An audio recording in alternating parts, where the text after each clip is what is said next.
Pada hari ini saya akan melakukan aksi nyata, aksi berbagi kepada teman calon guru penggerak saya.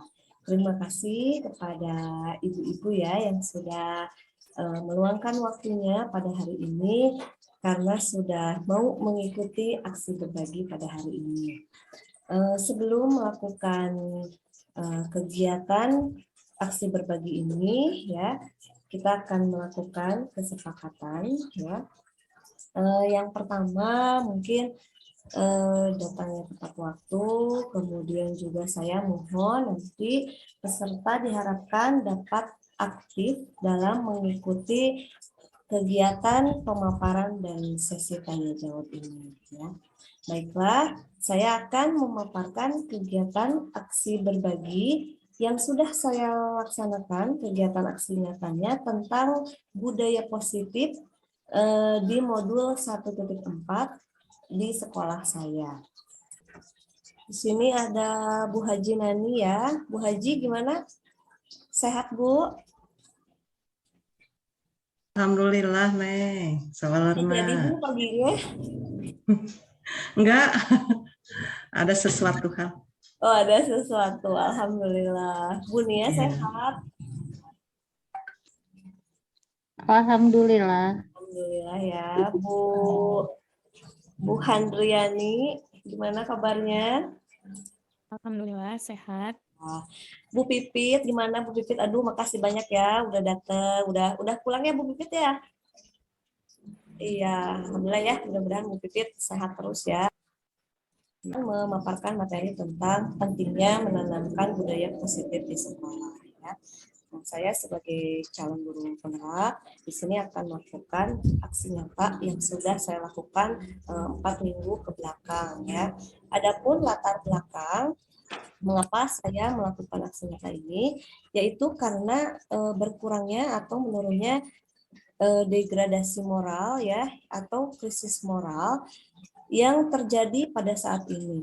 Apalagi di masa pandemi seperti sekarang ya, anak-anak sering menggunakan handphone atau gadget ya, dan itu sangat berpengaruh kepada pola perilaku peserta didik. Nah, pada saat PTMT ya sudah mulai berjalan selama beberapa minggu, terlihat sekali anak-anak selain learning loss, mereka juga seperti kurangnya moralitas ya, krisis moral, lunturnya kesopanan. Malah mereka di sekolah jadi malu atau bahkan juga ada yang lupa gitu ya cara menyapa seperti itu ya, atau juga mereka harus bagaimana bertata perilaku seperti di sekolah. Nah, oleh sebab itu saya menanamkan kembali budaya-budaya positif yang ada di sekolah. Nah, Ibu apa gambarnya kelihatan? Ada. Kecil nggak gambarnya? Cuma emang kecil sih gambarnya. Oh, emang kecil. Tapi kayak nggak bisa digedein. Gede. Maaf ya. Aduh. Nah, ya. Kelihatan, Bu? Kelihatan ya? Nah, adapun tujuan aksi nyata yaitu mewujudkan budaya positif di lingkungan sekolah atau kelas kita ya, kemudian menjadikan kesepakatan kelas itu sebagai keyakinan yang dipercaya oleh peserta didik. Kemudian tujuan dari aksi nyata yang ketiga yaitu menjadikan sekolah yang nyaman bagi peserta didik. Nah, adapun lini masa ya pada waktu saya mengerjakan tindakannya yaitu minggu pertama ya yaitu sekitar tanggal 3 sampai 8 Januari saya merancang ini pada waktu libur sekolah ya. Nah, itu ada perbincangan dengan Bapak Kepala Sekolah mengenai konsep budaya positif. Kemudian di pekan kedua sekitar 10 sampai 15 Januari saya memberikan penjelasan pada saat budaya positif membuat keyakinan kelas ya, kemudian juga pelaksanaan aksi nyata. Sedangkan di pekan ketiga saya akan melakukan refleksi ya pada waktu 17 sampai 20 Januari kemarin. Kemudian di pekan ini saya berbagi dengan rekan sejawat dan rekan CGP. Kebetulan pada hari ini bersama rekan CGP. Nah, ini dokumentasi pada saat saya melakukan aksi nyata mulai dari persiapan, kemudian juga berbagi dengan guru di sekolah saya di SDN Batu Jajar 3. Dukungan yang dibutuhkan agar aksi nyata ini terlaksana yaitu motivasi diri saya sendiri yang kuat, kemudian dukungan dari kepala sekolah, dukungan rekan, dukungan murid, dan dukungan orang tua. Selanjutnya kita ke pemaparan materi. Nah, seperti yang sudah diketahui oleh teman CGP lain ya, bahwa budaya positif itu ada 6 bagian ya, mulai dari perubahan paradigma, disiplin positif, dan motivasi pemenuhan kebutuhan dasar, kemudian keyakinan kelas, 5 posisi kontrol, dan segitiga restitusi.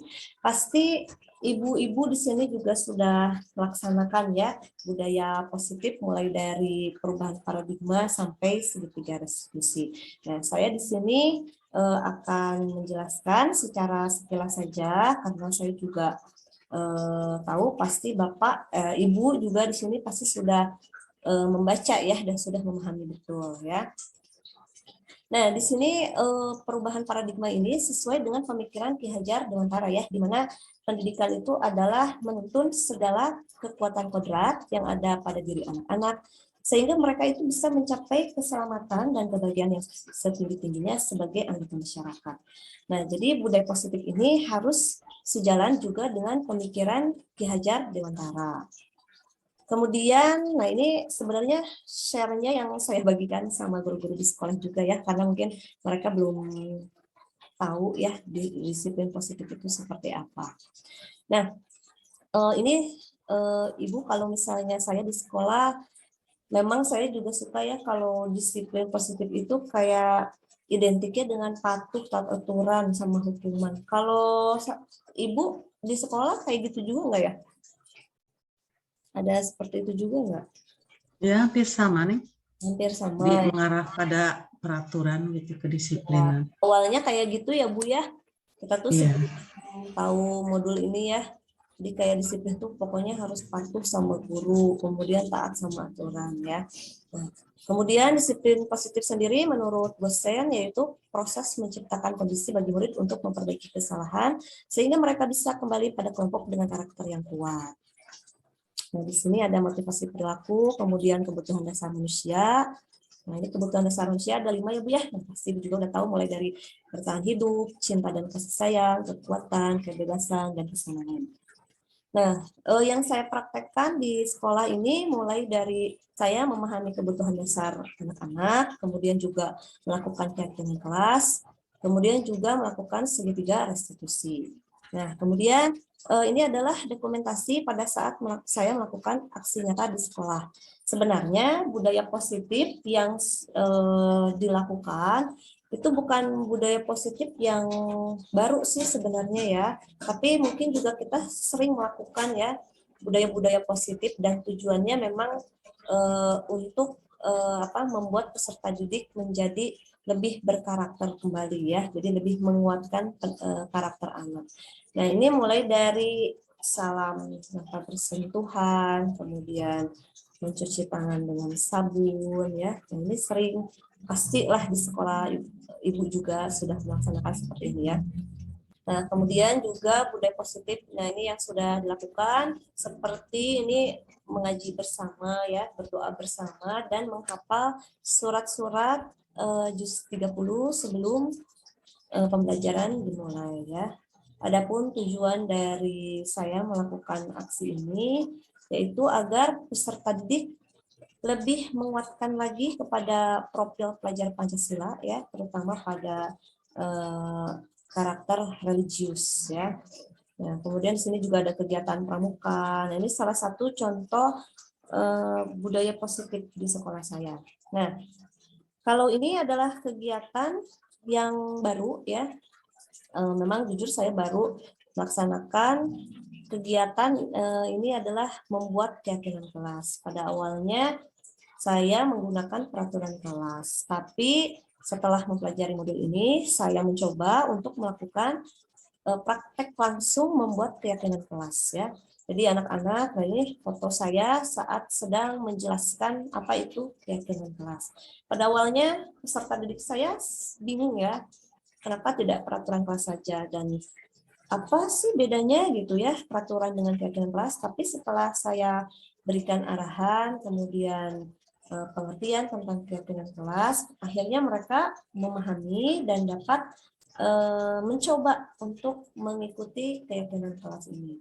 Nah, ini mereka bersama-sama membuat keyakinan kelas.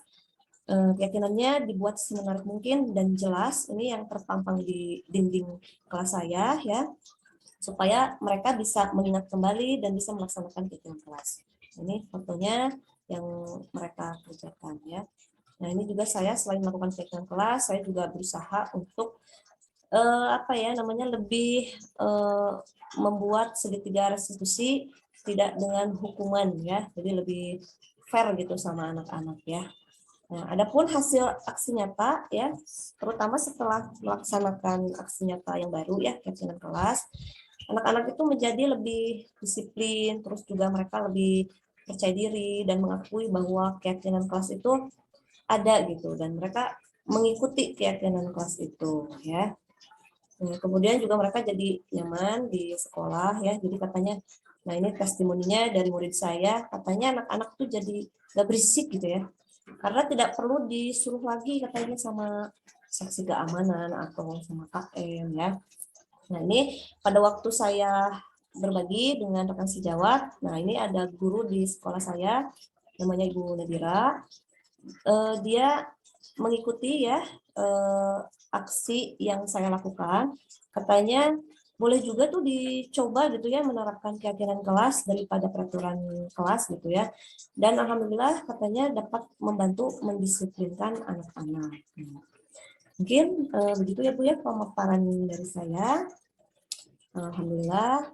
Untuk selanjutnya mungkin kita masuk ke sesi tanya jawab. Nah, silakan bagi Ibu yang ingin bertanya, ya, silakan Boleh memulai Ibu dulu gitu kan? pertanyaan. Oh ya, mangga Bu Haji. Maaf Bunia dan kawan-kawan.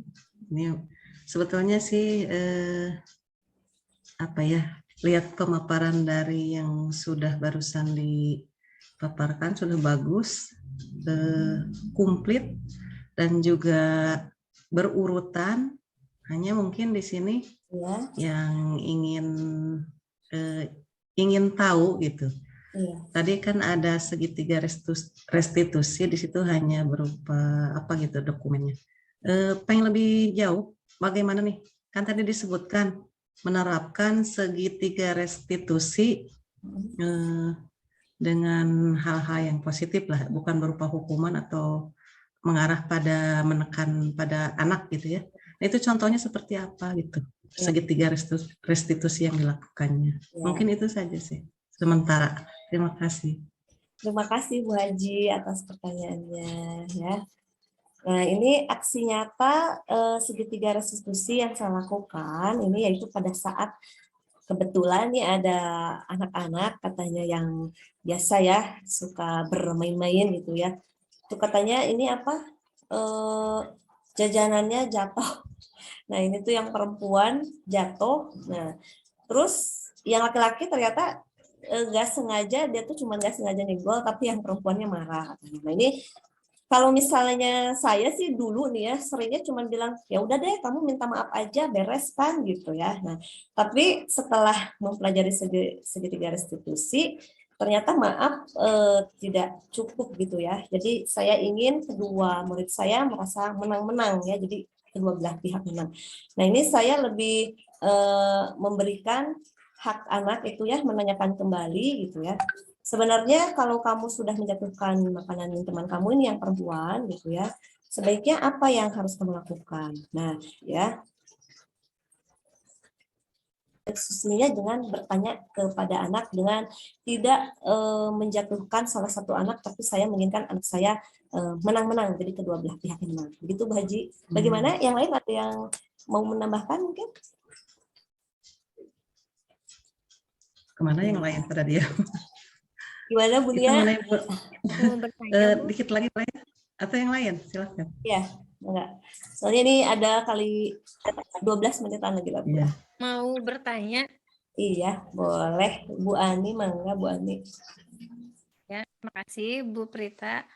Tadi saya melihat ada tayangan tentang keyakinan kelas yang dibuat oleh siswa-siswi di kelas Ibu. Nah, itu Saya pengen tahu bagaimana sih Bu cara menerapkannya atau bagaimana itu, siswa-siswa bisa mengkreasikan jadi indah, jadi bisa ditempel gitu, terus apa yang Ibu lakukan dari awal gitu Bu? Minta tolong dijelaskan. Ya, terima kasih Bu Ani. Pada waktu saya menerapkan segitiga restitusi ya, nah pada awalnya saya tidak langsung menyuruh anak-anak untuk membuat apa namanya seperti hiasan tentang bukan segitiga, keyakinan kelas ya mungkin ya. Ya, keyakinan kelas ya. Nah, saya tidak langsung menyuruh gitu ya buat keyakinan kelas. Nah, tapi kan anak-anak juga karena halnya baru gitu ya, saya kasih pengertian dulu tentang keyakinan kelas ya. Dan saya juga kasih manfaat dari atau kelebihan dari keyakinan kelas dibanding dengan peraturan kelas ya. Nah, dari situ saya jelaskan bahwa nih caranya kayak gini nih kalau buat keyakinan kelas. Nggak boleh ada kata jangan atau tidak gitu. Nah, terus dari situ anak-anak bisa paham gitu. Oh iya ya Bu ya, kok kata-katanya lebih positif ya dibandingkan pakai kata jangan sama tidak. Nah, dari situ kita buat sama-sama nih kira-kira keyakinan kelasnya bagaimana, apa yang mau kamu ambil. Kita ambil jangan banyak-banyak, misalnya 6 saja. Nah, lalu ditulis di papan tulis, kemudian saya kembalikan lagi ke anak-anak. Apakah anak-anak sudah menyetujuinya? Nah, sampai anak-anak setuju atau boleh juga diganti kalau memang nggak setuju, barulah anak-anak, Bu, biar ingat katanya kita itu aja ya Bu ya, dihias sama ditempel, biar nanti kita ingat terus katanya. Nah, begitu Bu Ani, saya melakukan keyakinan kelas supaya lebih menarik lagi tampilannya, jadi supaya nggak monoton gitu ya Bu Ani ya. Nah, gimana Bu Ani? Ya, cukup Ibu, terima kasih. Iya, sama-sama. Gimana yang lain mungkin ada tanggapan? Oh iya Bu, ini ada berbagi juga nih ya. Kalau misalnya dari aksi nyata yang saya lakukan ternyata tidak 100% berhasil ya. Nah, ada kekurangannya yaitu pada saat mempraktekkan budaya positif. Kadang-kadang ya saya juga ada hal lain yang memang di luar kuasa saya, seperti misalnya pernah beberapa kali, jadi saya nggak bisa sempurna. Kadang saya datangnya pernah terlambat, misalnya karena macet gitu ya. Kemudian juga saya pernah anak-anak kesulitan untuk menerapkan keyakinan kelas karena dia lupa gitu. Itu ada kekurangan dari aksi nyata ya. Nah, saya mohon masukan dari Ibu mungkin bagaimana nih supaya aksi nyata saya bisa berlanjut gitu. Dan kekurangan saya bisa diminimalisir. Gimana ya? Supaya nggak lupa gitu dengan keyakinan kelas, kadang-kadang cuma tempel apa harus gimana ya Bu ya. Sedikit mungkin ya Neng ya. Oh ya, mangga Ibu. Mengajar di kelas berapa? Saya mengajar kelas 6 Bu. Oh, kelas 6 sudah pada mengerti. Ya. Kalau ini sih sebetulnya kembali pada diri kita sendiri ya. Masalah mungkin keteladanan ya dari kita. Apa yang kita lakukan, anak-anak akan mengikutinya dengan sendirinya. Dan mungkin salah satu untuk mengingatnya, ya kita setiap kali masuk sebelum misalnya pembelajaran dimulai, kita ingatkan kembali tentang keyakinan kelas yang kita buat gitu. Agar ya namanya manusia ya sama aja gitu. Mau guru, mau murid juga kadang ada lupanya atau gimana.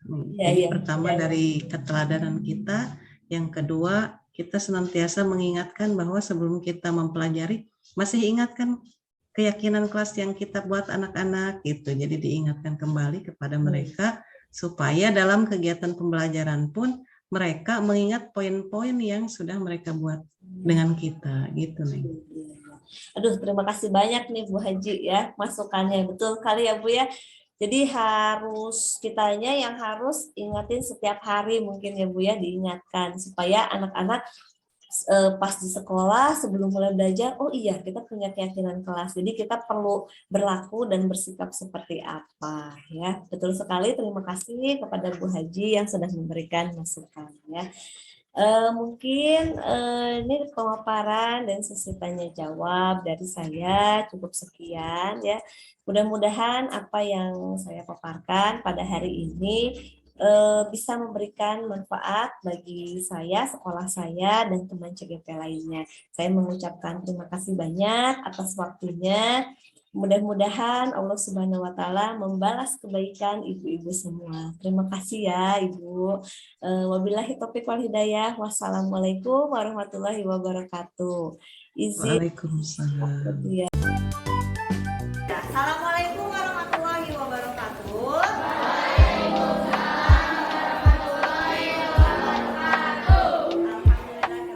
Kita bertemu lagi hari apa sekarang? Jumat yang berkah ini ya, hari yang baik ya. Buat apa? Buat apa coba? Karena Jumat yang dimaksud yang sedang apa? Sekarang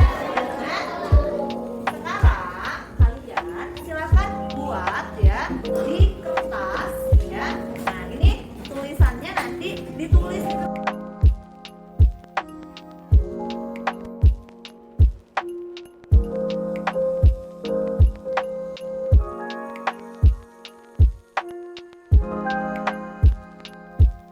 Bismillahirrahmanirrahim. Assalamualaikum warahmatullahi wabarakatuh. Terima kasih kepada rekan-rekan kerja saya di sekolah yang sudah mengikuti kegiatan webinar pada hari ini, Jumat, tanggal 31 Desember 2021. Ya. Di sini saya sebagai calon guru penggerak angkatan 4 dari Kabupaten Bandung Barat, saya akan memaparkan tugas aksi nyata budaya positif. Bagaimana kabar Bapak Ibu semua? Alhamdulillah sehat ya. Alhamdulillah. Iya, alhamdulillah. Baiklah, selanjutnya saya akan men-share ya. Di sini. Oke, di sini saya akan memaparkan bagaimana menanamkan budaya positif di sekolah.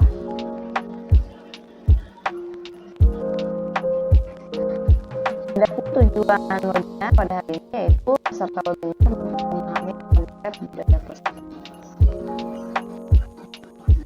Kesepakatan webinar yang pertama hadiah tepat waktu, kemudian buka kamera, yang ketiga berpartisipasi aktif, yang keempat mengatakan sebelum berbicara. Nah, budaya positif ini dibagi menjadi 6 bagian. Yang pertama adalah perubahan paradigma atau perubahan pandangan. Yang kedua adalah disiplin positif dan motivasi. Yang ketiga keyakinan kelas. Yang keempat pemenuhan kebutuhan dasar. Yang kelima yaitu mengenal 5 kontrol pada posisi kontrol. Yang keenam segitiga restitusi.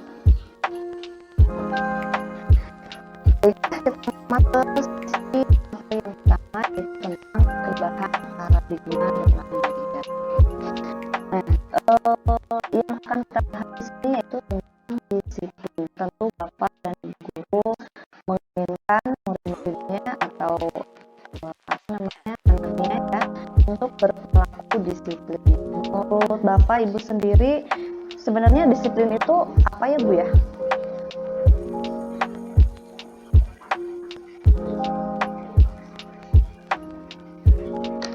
Disiplin, maaf sebentar. Apakah terlihat Bu? Nah ya silakan Bu Desi. Gimana? Sendiri ya. Menurut Stephen R. Covey di sini ya, mengatakan bahwa bila kita ingin melakukan perubahan dalam disiplin ya, maka kita harus menemukan cara-cara yang efektif ya, bagaimana mengambil sikap dan perilaku. Nah, bisa dibaca di sini ya. Ini ada teori di sini tentang stimulus respon versus teori kontrol pandangan tentang dunia ya. Kita sering mengaitkan bahwa disiplin itu ya, kalau kita harus memaksa anak-anak ya, tapi sebenarnya kita tidak perlu memaksa ya. Nah, tapi hanya bisa menuntun anak-anak ya untuk melakukan hal-hal yang positif, yaitu dengan cara berkolaborasi, juga menciptakan konsensus pilihan-pilihan baru ya, seperti ini.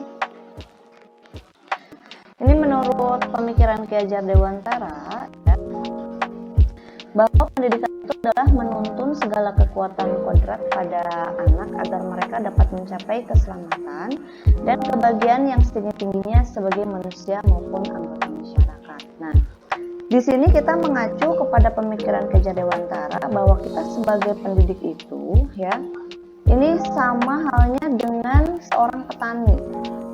Diibaratkan sebagai seorang petani dan murid itu adalah sebagai padi. Jadi di mana anak-anak memiliki kodrat-kodrat yang sudah ada pada diri anak-anak. Nah, di sini kita guru bertugas sebagai penanam benihnya, kemudian menyirami padi tersebut ya, supaya menghasilkan padi yang bagus. Sekarang kalau misalnya padi tidak dirawat, apa yang terjadi?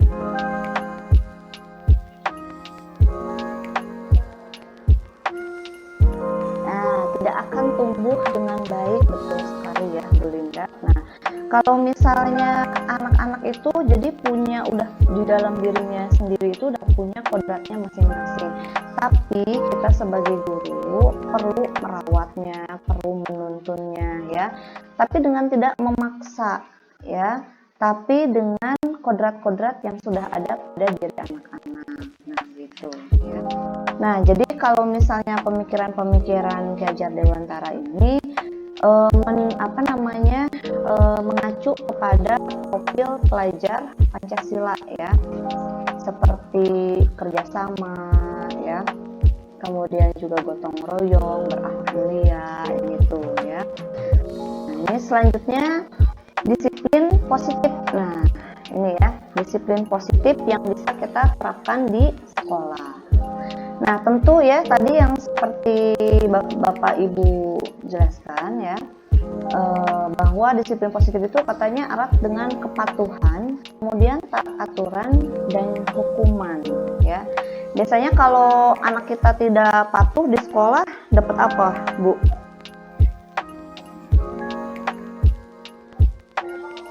Dapat hukuman ya, dapat hukuman biasanya. Kalau misalnya tidak taat gitu ya, tidak patuh, nah pasti ini dapat hukuman.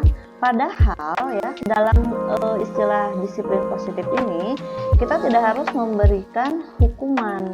Nah, justru hukuman itu adalah alternatif terakhir dan perlu kita tidak perlu kita gunakan ya kalau memang misalnya tidak perlu dihukum ya.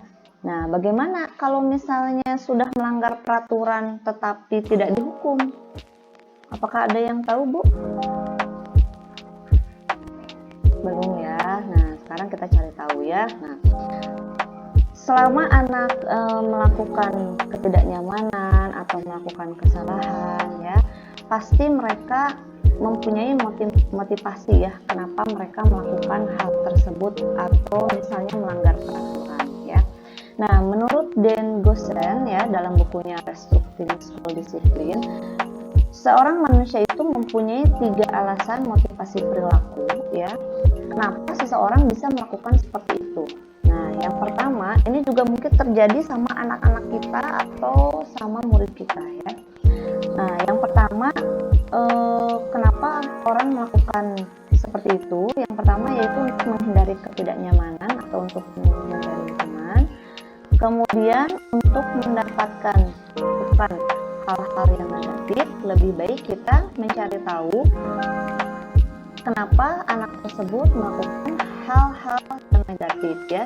Apakah kebutuhan dasarnya terpenuhi atau tidak. Nah, selanjutnya ada keyakinan kelas. Nah, di sini keyakinan kelas versus peraturan kelas. Pernah dengar nggak Bu keyakinan kelas? Belum ya. Nah, ini yang saya dapatkan ya. Ini ada perbedaan antara peraturan kelas dengan keyakinan kelas ya. Jadi kalau misalnya sekarang kita bisa menerapkan atau mengganti peraturan kelas ini dengan keyakinan kelas ya. Nah, menurut dosen, suatu keyakinan akan lebih memotivasi seseorang dari dalam atau memotivasi secara intrinsik. Nah, misalnya keyakinan itu seperti begini ya. Kalau misalnya ibu mau naik motor nih, keluar rumah misalnya. Ibu yakini harus apa aja ya, harus ngapain aja.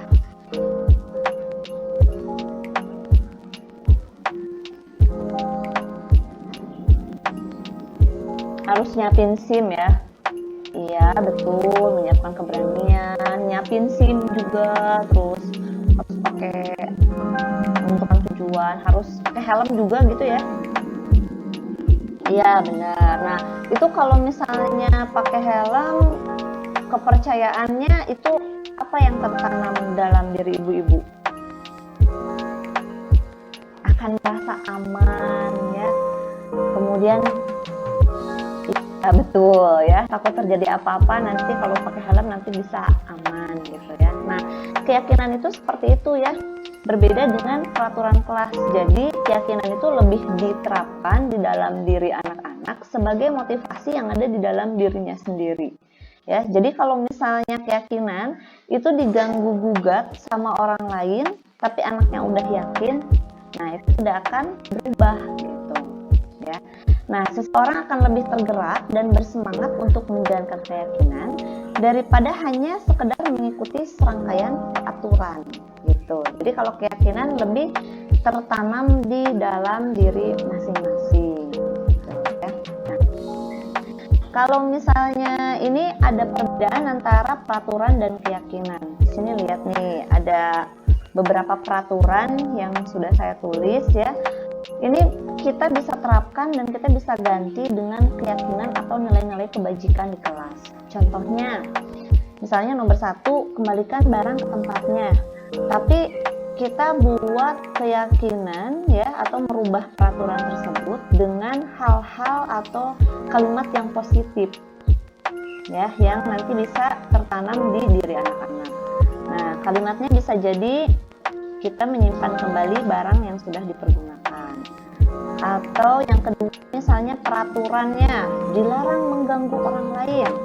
Nah, kita buat keyakinannya ganti dengan menghormati dan menghargai orang lain, gitu ya. Nah, contohnya coba ada yang bisa nggak sih kalau misalnya dilarang melakukan kekerasan peraturan, keyakinannya jadi gimana nih?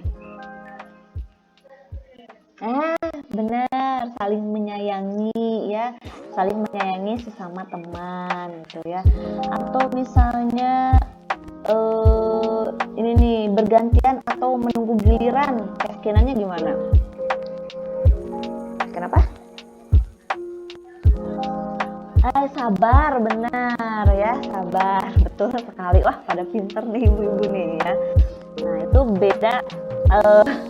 bedanya peraturan dengan keyakinan atau disebut juga dengan kesepakatan kelas ya. Nah, ini ada cara-cara bagaimana sih kita membuat kesepakatan kelas ya di kelas kita sendiri. Jadi kita bisa mengganti peraturan dengan kesepakatan kelas, dan ini dibuatnya oleh anak-anak dan disepakati oleh bersama juga ya. Nah, pertama caranya kita bisa melibatkan peserta didik ya, dan hindari kata tidak boleh dan jangan ya. Kalau tadi kan di peraturan ada jangan bertengkar, jangan datang terlambat. Nah, itu kalau di kesepakatan kita gunakan kata-kata yang positif, ganti kata tidak boleh dan jangan tersebut dengan yang lebih positif. Yang kedua, bahasanya harus lebih mudah dipahami, dilengkapi dengan gambar, kalimatnya juga harus ringkas, padat dan jelas ya. Yang ketiga, ini dibuat di setiap kelas ya, dipajang agar mudah terbaca, kemudian bisa ditandatangani kesepakatannya bersama-sama ya. Nah, ini juga bisa dibuat poster ya, kemudian dibikinnya bareng-bareng, dihias juga ya. Nah, ini tentang kesepakatan kelas ya. Nah, ini contohnya nih perbedaannya antara kesepakatan kelas dengan tata tertib. Nah, Ibu bisa lihat sendiri ya di sini tata tertib yang biasa suka dipajang di sekolah ya. Nah, ini ada tidak boleh mencoret dinding, tidak makan, tidak menginjak. Nah, ini dipenuhi dengan kata tidak melanggar, tidak. Nah, tapi beda dengan kesepakatan kelas. Nah, disiplin waktu, saling menghargai. Kira-kira yang lebih enak dan mudah diikuti yang mana nih? Kesepakatan kelas ya. Kenapa nih kira-kira?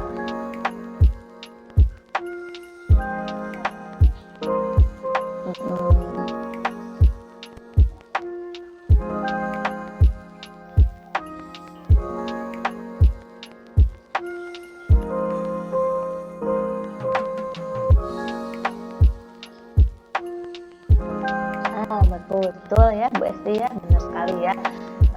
Bu Desi juga tadi ya kata-katanya mudah dipahami. Kemudian Bu Esti katanya bilang bisa disepakati dulu bersama ya, dibuat bersama ya, tidak hanya mengikuti aturan-aturan yang sudah dibuat gitu ya oleh sekolah gitu. Nah, ini perbedaannya. Ini ditandatangan juga ya oleh wali kelasnya, ketua kelasnya, sekretaris, bendahara, atau kalau perlu ini bisa ditandatangani sama semua anak. Artinya mereka sudah sepakat untuk melaksanakan kesepakatan ini dan nanti bisa ditanamkan, dan ini bisa kalau bisa sih di review ya sekitar sebulan. Misalnya kalau udah kesepakatan kelasnya udah 5 terpenuhi nih, sebulan lagi nih kita bisa ganti kesepakatan kelas yang lain ya, begitu. Kemudian sesudah terjadinya kesepakatan kelas nih ya, kita harus mengetahui di mana posisi kita sebagai guru. Nah, ini ada 5 macam nih guru ya. Yang pertama adalah guru sebagai penghukum, guru pembuat orang merasa bersalah, guru sebagai teman, guru sebagai monitor atau pemantau, guru sebagai manajer. Nah, kira-kira kita sudah termasuk guru yang mana nih? Apakah guru penghukum? Nah, ini ciri-cirinya gini nih, kalau guru penghukum biasanya kalau misalnya anak melakukan kesalahan atau tidak disiplin ya, biasanya dia akan langsung menghukum muridnya. Awas ya, dengan kata-kata mengancam. Misalnya, kamu nggak mematuhi atau kamu tidak mengumpulkan tugas, awas ya, nanti sama ibu nilainya dikurangi gitu ya. Iya, nilainya dikurangi ya. Awas ya, nanti kamu istirahat, nggak boleh istirahat misalnya. Nah, itu tipe ciri-ciri guru sebagai penghukum. Kemudian ada juga guru yang membuat anaknya suka merasa bersalah. Nah, kalau guru kayak gini biasanya guru yang kalau ngomong suka lemah lembut ya, tapi suka bikin supaya merasakan anaknya teh bersalah gitu. Nah, lembut seperti gini misalnya ya, kok kamu kayak gitu sih, kamu gak kasihan ya sama ibu, padahal kan ibu udah capek-capek, udah nerangin. Nah, itu pembuat orang merasa bersalah ya. Kalau misalnya guru yang membuat orang merasa bersalah seperti ini akan membuat muridnya merasa gagal ya. Jadi dia merasa bahwa dia itu tidak tidak bisa mengikuti keinginan gurunya, kemudian juga dia merasa bersalah ya, gagal, sudah mengecewakan. Nah, itu pembuat orang merasa bersalah.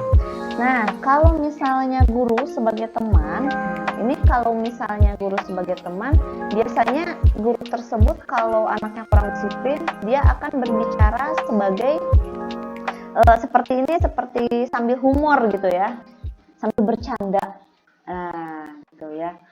Jadi sambil ngajak bercanda, padahal muridnya salah. Ini ada kelebihan dan kekurangannya. Kekurangannya apa? Pada waktu guru guru tersebut, anak tersebut ya melakukan kesalahan, kemudian diajak bercanda sama gurunya dengan cara guru sebagai teman, nanti murid akan seperti ini ya, akan seperti apa tuh namanya, eh, seperti lebih ke teman dengan gurunya itu ya.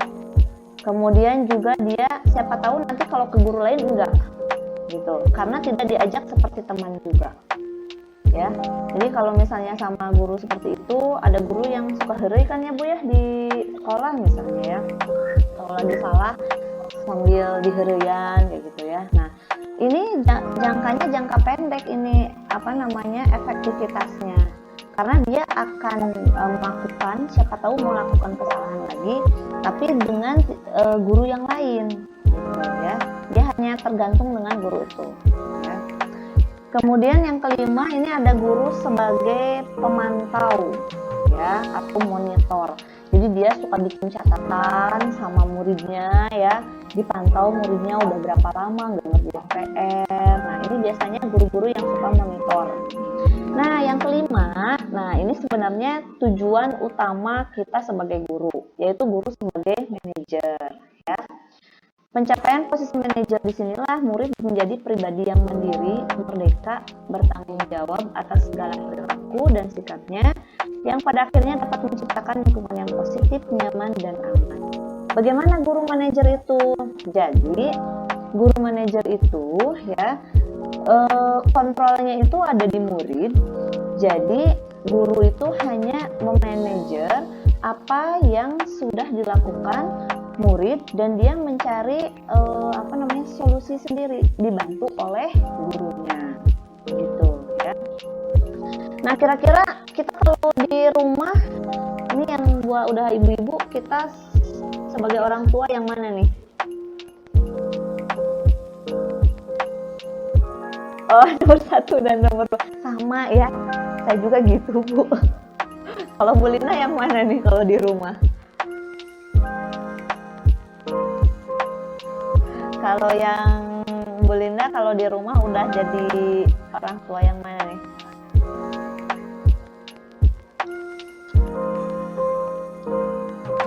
Penghukumkah, pembuat orang merasa bersalah, atau teman, pemantau, manajer? Oh pemantau, jadi banyak memonitoring gitu ya. Ya. Kalau Bu Desi ini kalau di sekolah yang mana Bu Desi?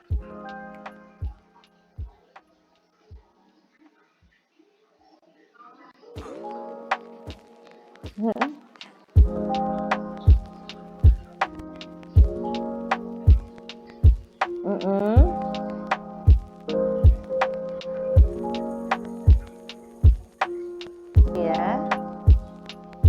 Oh iya. Rata-rata memang saya juga sendiri ya. Di rumah di sekolah ini kadang-kadang jadi penghukum ya. Paling sampai nomor 4 ya gitu ya. Nah ini masih belajar di posisi manajer. Kalau Bu Esti di sekolah nih yang mana nih?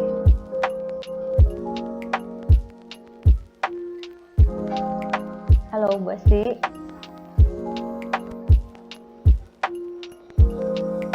Oke lanjut ya. Nah, setelah kita mengetahui ya kita ada di guru yang mana ya, dari guru manajer tersebut ya, jika anak melakukan kesalahan atau kurangnya disiplin, kita bisa melakukan segitiga restitusi nih. Restitusi itu seperti apa ya? Penawaran atau ganti rugi buat korban. Nah, misalnya gini, kalau misalnya ada anak yang kurang disiplin dalam datangnya terlambat di sekolah. Nah, itu kita kalau misalnya sebagai manajer itu kita tidak perlu menghukum atau juga kita tidak perlu bercandai atau misalnya membuat anak tersebut jadi bersalah. Nah, kita bisa melakukan restitusi seperti penawaran ya. Nah, gimana sih cara restitusi tersebut ya dengan prinsip teori kontrol? Yang pertama adalah menstabilitas identitas ya, yang kedua validasi tindakan yang salah, kemudian menanyakan keyakinan. Nah, misalnya nih ada anak yang datang terlambat, kita nggak harus langsung kamu datangnya terlambat gitu ya, atau misalnya sambil masuk aja gitu ya, atau misalnya gini, kalau misalnya ada anak yang bertengkar, nah Kalau anak-anak yang bertengkar di sekolah, Bu, ujung-ujungnya harus apa, Bu? Harus minta maaf ya? Betul nggak? Iya ya, harus minta maaf, udah beres aja ya Bu ya. Ya gitu ya, kalau udah minta maaf udah beres aja gitu. Padahal itu tuh bukan sebuah restitusi atau kondisi untuk memperbaiki kesalahan, karena siapa tahu di belakangnya itu dia masih ada dendam, atau kita sendiri kadang-kadang yang memecahkan masalah ya, betul nggak? Iya ya, kita sendiri yang memecahkan masalah. Ya udah deh, kamu gini aja, sok minta maaf gitu kan ya, seringnya kayak gitu. Nah tapi beda nih dengan restitusi. Kalau restitusi ini lebih ke kita nanyain solusinya ke anak-anak. Kamu udah berbuat salah misalnya gitu ya. Nah terus kita kuatkan lagi nih sama anak-anak, nggak apa-apa salah mah ya, ibu juga pernah berbuat salah. Nah kayak gitu caranya ya. Terus itu menstabilkan identitas supaya anaknya tidak apa ya namanya, tidak kaget gitu ya. Distabilin dulu, kemudian kita validasi nih tindakan yang salahnya apa. Nah kira-kira kamu kenapa berbuat seperti itu? Nah itu namanya validasi tindakan ya. Nah kemudian terus kita juga tanya nih apa namanya, kamu kenapa ngejatuhin, misalnya ngejatuhin makanan, atau kamu kenapa bertengkar. Nah itu kita tanya sama anaknya. Sesudah itu tanya keyakinannya. Kamu ingat nggak kalau misalnya kesepakatan kelas kita apa? Nanti dia kan akan cari sendiri nih. Oh waktu itu kan harus saling menghargai Bu. Nah terus kita cari lagi nih solusinya. Kira-kira solusi yang akan kamu ambil apa? Nah gitu. Jadi yang mencari solusi apabila anak mengalami apa namanya tidak disiplin ya, itu yang mencari solusinya adalah anak sendiri. Nah jangan sampai ada anak yang dimenangkan atau kita yang merasa menang dan anak merasa kalah. Tapi kita harus membuat anak itu merasa menang-menang. Nah jadi kalau ada dua orang, kita buat anaknya menang dua-duanya ya. Atau kalau dengan gurunya menang, anaknya juga menang. Kayak misalnya kalau lagi bertengkar, kita tanya, tadi kamu bukunya udah disobek, terus kamu harus gimana nih tanggung jawabnya? Nah yang bersalah, nanti dia akan cari tanggung jawab sendiri. Nah itu yang disebut dengan restitusi. Jadi kayak proses tawar-menawar supaya anak itu bisa lebih apa namanya mengontrol ya, mengetahui juga gimana cara dia bertanggung jawab supaya tidak akan ada yang dirugikan gitu ya. Nah ini ciri-cirinya restitusi itu bukan untuk menebus kesalahan, jadi kayak cuman ya udah aku minta maaf aja. Nah itu nggak bisa ya disebut restitusi. Kemudian restitusi itu gunanya untuk memperbaiki hubungan. Kemudian juga bukan tawaran ya, sebuah tawaran, juga bukan paksaan. Jadi jangan kita suruh untuk minta maaf, ya udah deh minta maaf aja, udah beres. Nah, itu bukan restitusi ya. Kemudian di sini juga bisa dibaca ya, restitusi fokus pada solusi, kemudian juga mengembalikan murid yang berbuat salah kepada kelompoknya. Ini ada rancangan tindakan budaya positif di sekolah yang sudah dibuat oleh saya ya. Nah, tindakan positif atau budaya positif di sekolah ini sebenarnya sering kita lakukan ya di sekolah. Mulai dari ada penanaman karakter ya, seperti membaca doa sebelum belajar, lalu juga membaca ayat suci Al-Quran ya, membaca Asmaul Husna. Nah itu budaya-budaya positif. Kemudian juga dengan ekstrakurikuler seperti pramuka yang ada di sekolah kita ya. Kemudian juga menciptakan atau membuat anak sesuai dengan minat dan bakatnya dia ya. Kalau misalnya anak pada pelajaran itu suka misalnya dengan cara menggambar, nah kita bisa melakukan itu untuk menumbuhkan budaya-budaya positif. Nah kalau saat pandemi ini kita bisa budaya positifnya dengan melakukan cuci tangan ya, kemudian juga salam tidak bersentuhan ya. Nah Demikian pemaparan dari saya ya.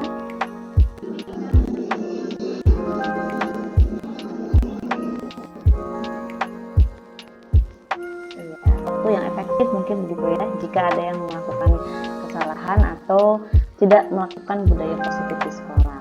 Nah, restitusi sendiri itu kan berarti mengembalikan anak ya, supaya tidak malu sebenarnya ya di depan anak-anak yang lain. Nah, berarti kalau misalnya ada anak yang melanggar peraturan, nah tidak memberikan hukuman, kita melakukan restitusinya dengan cara di lain waktu.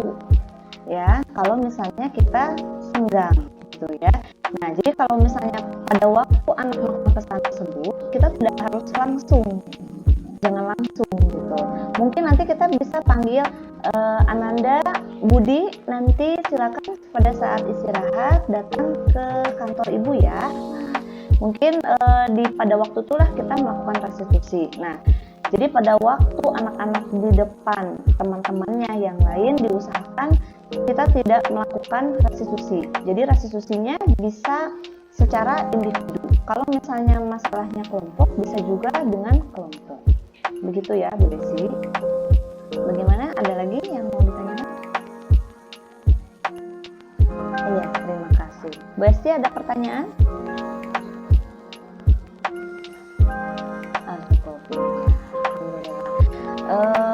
Pemaparan materi pada hari ini karena sesi tanya jawabnya juga sudah ya.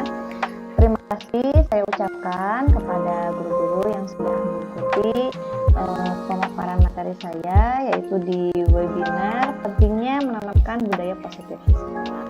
Semoga ilmu yang saya berikan bisa bermanfaat ya untuk ibu-ibu semua. Wabillahi taufiq wal hidayah. Wassalamualaikum warahmatullahi wabarakatuh.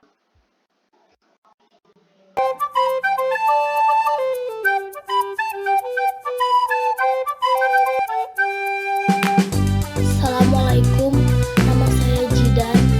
Saya dari kelas 6B SDN Batu Jajar 3.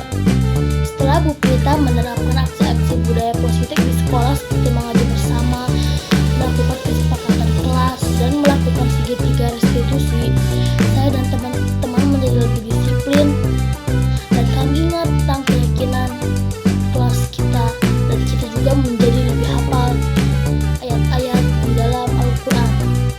Semoga budaya positif bisa lebih diterapkan lagi di sekolah kita, agar sekolah kita menjadi lebih nyaman. Terima kasih. Wassalamualaikum warahmatullahi wabarakatuh.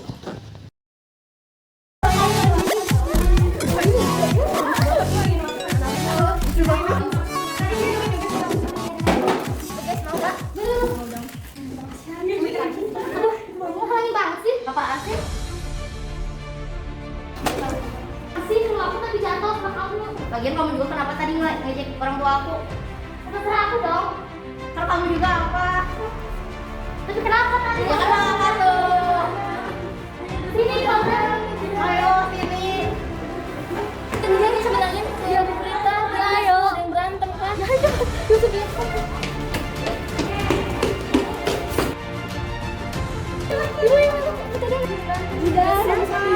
Jidan sama Sabira. Gitu. Ayo kita yuk. Sapira, Jidan, tadi ibu dengar kalian bertengkar. Desri laporan sama ibu. Katanya sampai ramai di sini. Sebenarnya ada apa sih? Tuhan di jalan saya, Bu. Akhirnya saya marah. Oh begitu. Baik, redakan dulu amarahmu ya Jidan. Di sini ibu tidak akan mencari tahu siapa yang salah, siapa yang benar ya. Lebih baik kita mencari solusi dari permasalahan ini. Baik, Bu. Kira pasti kamu punya alasan kenapa kamu bisa melakukan hal ini, Nak. Sebenarnya tadi tidak sengaja, Bu. Tadi Jidan mengejek nama orang tua saya, sehingga saya marah. Jadi tadi mau balas Jidan, tapi makanannya jadi jatuh makanannya. Oh begitu. Jidan, Sapira, sekarang mari kita bicarakan keyakinan kelas kita ya. Coba, keyakinan kelas kita apa? Mana yang belum kalian tunjukkan? Tidak mengejek, Bu. Saling menyayangi, Bu. Bagus, betul sekali. Apakah kalian bersedia memperbaiki situasi ini? Bersedia, Bu. Kalau begitu, Jidan, apa kebutuhanmu sekarang? Saya ingin minuman saya diganti, Bu, karena saya haus. Oh begitu. Safira, apakah kamu mau mengganti minuman Jidan dan apa kebutuhan kamu? Baik, Bu, aku bakal gantiin. Tapi Jidan harus janji gak akan ngejek nama orang tua aku lagi. Apakah kamu mau memenuhi janjimu terhadap Safira? Ya, Bu, saya berjanji tidak akan mengejek teman saya lagi. Alhamdulillah, semua keyakinan kelasnya sudah terpenuhi ya kebutuhannya. Kamu berjanji tidak akan mengejek Safira. Safira juga sudah mau mengganti makananmu. Semoga kedepannya kalian bisa menerapkan keyakinan kelas kita ya. Baik, terima kasih, Bu. Nah, sekarang kalian boleh belajar kembali.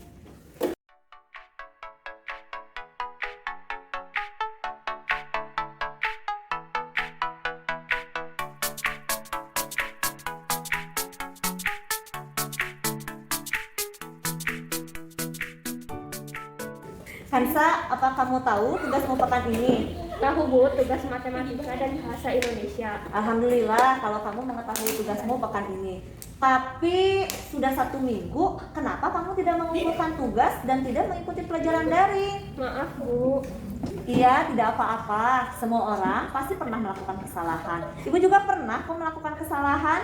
Iya, Bu, maaf saya salah. Iya, tidak apa-apa. Kira-kira apa alasan kamu? Kenapa kamu bisa melakukan seperti itu? Saya lupa, Bu. Sudah sepekan saya tidur di rumah nenek karena ayah dan ibu pergi ke rumah saudara. Lalu saya mengerjakan tugas sendirian. Saya main game sampai lupa mengerjakan tugas. Begitu, kamu jadi lupa waktu ya gara-gara main game. Kira-kira apa yang kamu yakini di rumah? Menggunakan waktu dengan baik dan tidak bermain game saat belajar. Kamu tahu tidak konsekuensinya apa kalau begitu? Nanti saya tidak dapat nilai. Baik, kalau begitu bagaimana kamu menyelesaikan masalah ini? Baik, Bu, saya akan mengerjakan tugas sedikit demi sedikit dan segera mengumpulkannya pada Ibu. Saya juga janji tidak akan bermain game terlalu lama. Bagus, Ibu hargai keputusanmu. Kamu sudah bisa menyelesaikan masalahmu. Sekarang masalahnya sudah selesai. Sekarang kamu kembali ke tempatmu ya dan boleh belajar kembali. Terima kasih, Bu. Sama-sama.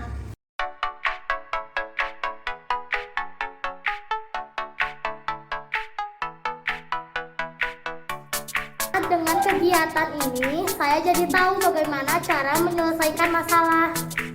Dengan menyelesaikan masalah seperti ini, budaya positif akan terwujud. Diterapkan budaya positif di sekolah.